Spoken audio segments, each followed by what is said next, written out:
In this video, I'm going to give you the answer of this question. The question is Black Panther, Wakanda Forever. Made history with a red carpet premiere in which African nation? Well, I'll give you the answer of this question, and the correct answer of the question is Nigeria, so that is the answer for the question, Nigeria. Hi, thank you so much for watching this video.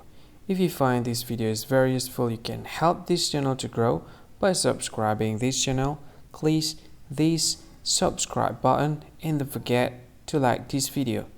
And if you find this video is not really good, or you don't really like this video, or you kind of feel that it's a little bit offensive or something like that, you can click this one, dislike button. You can do that anyway. And if you want to share this video with your friend, you can share it by clicking this share button, and you can share it to any social media that you wish that is currently available at this time, like Facebook, Twitter, LinkedIn, and many others, right?